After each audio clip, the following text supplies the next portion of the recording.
Les moteurs à flux axial sont considérés comme la solution d'avenir pour les véhicules électriques et surtout pour l'aviation électrique, car ils présentent un rapport couple-poids élevé, ce qui est idéal pour les avions. Des entreprises comme Rolls-Royce et Magnax mènent d'intenses activités de recherche et développement sur ces moteurs.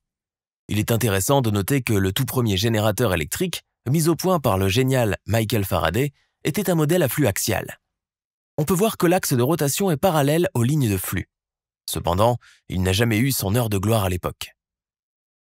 Sur la base de l'orientation du flux magnétique, les machines électriques peuvent être divisées en deux types. Le premier est le moteur à flux radial, qui est utilisé dans 99% des applications actuelles, et le second est le moteur à flux axial.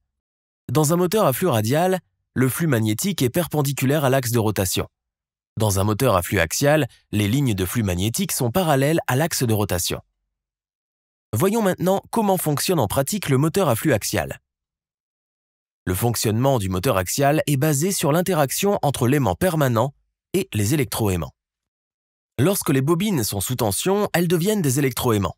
Les moteurs à flux axial les plus courants ont des bobines fixes et des aimants permanents en rotation libre. La disposition des bobines du moteur est illustrée ici. Lorsque l'une des bobines est alimentée en courant continu, un flux de courant s'établit comme indiqué et la bobine devient un électroaimant. On peut voir ici que le pôle sud du rotor est évidemment attiré par le pôle nord opposé du stator. Simultanément, les pôles semblables se repoussent. La composante tangentielle de ces deux forces est représentée ici. Les composantes de la force tangentielle font tourner le rotor. Lorsque le rotor s'aligne avec la bobine A, la force nette agissant sur l'aimant permanent devient nulle ou le mouvement du rotor est bloqué. Maintenant, alimentons la bobine B et regardons ce qui se passe. Dans ce cas également, lorsque nous effectuons l'analyse des forces, la force nette agissant sur le rotor est nulle. Le mouvement du rotor s'arrêtera-t-il à ce moment-là? Revenons à l'instant précédent. On peut voir que le rotor ne s'arrêtera pas dans cette position d'alignement parfait, même si la force nette qui agit sur lui est nulle. Le rotor a une vitesse et en raison de cette inertie, il se déplacerait légèrement vers l'avant. En analysant les forces à cet angle, on voit clairement qu'il existe une force nette dans la même direction et que le rotor tourne. Plus tard, la bobine C va être alimentée. Ensuite, lors de la demi-rotation suivante, la bobine A est à nouveau alimentée, mais cette fois avec la polarité opposée, simplement en changeant les directions d'alimentation. Le processus se répète constamment et le rotor continue de tourner. Cependant, dans cette opération, on peut voir que deux bobines sont toujours inactives. Ces bobines réduisent considérablement la puissance de sortie du moteur. Voici l'astuce pour surmonter ce problème. Il suffit de faire passer le courant de polarité opposée dans la deuxième bobine. Pour faciliter la compréhension, concentrons-nous sur les paires d'aimants les plus proches.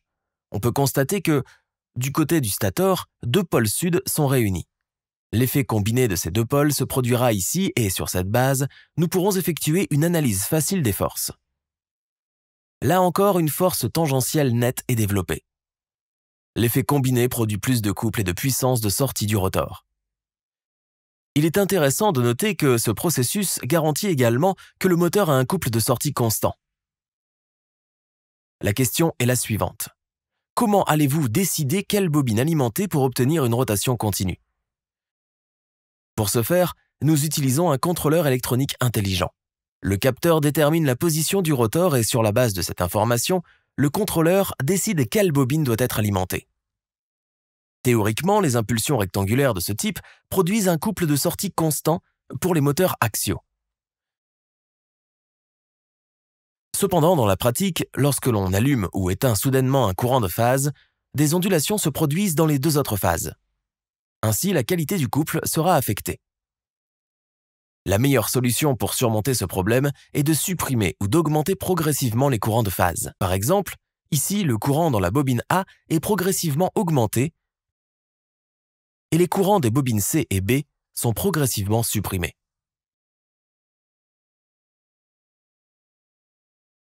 Comparons le moteur à flux axial au moteur le plus couramment utilisé, le moteur à induction à flux radial.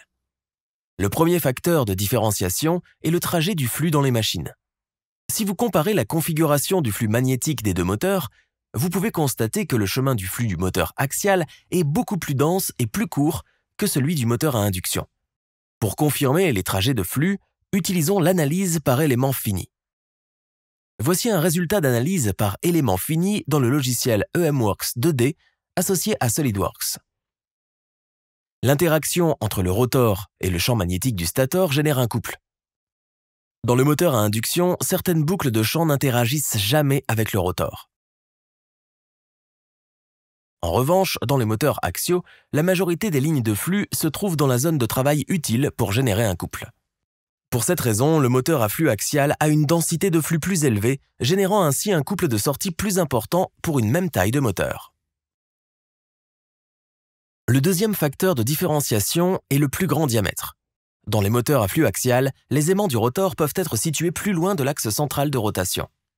Ce rayon plus grand permet au moteur de générer un couple plus important, ce qui apparaît clairement dans cette simple équation de couple.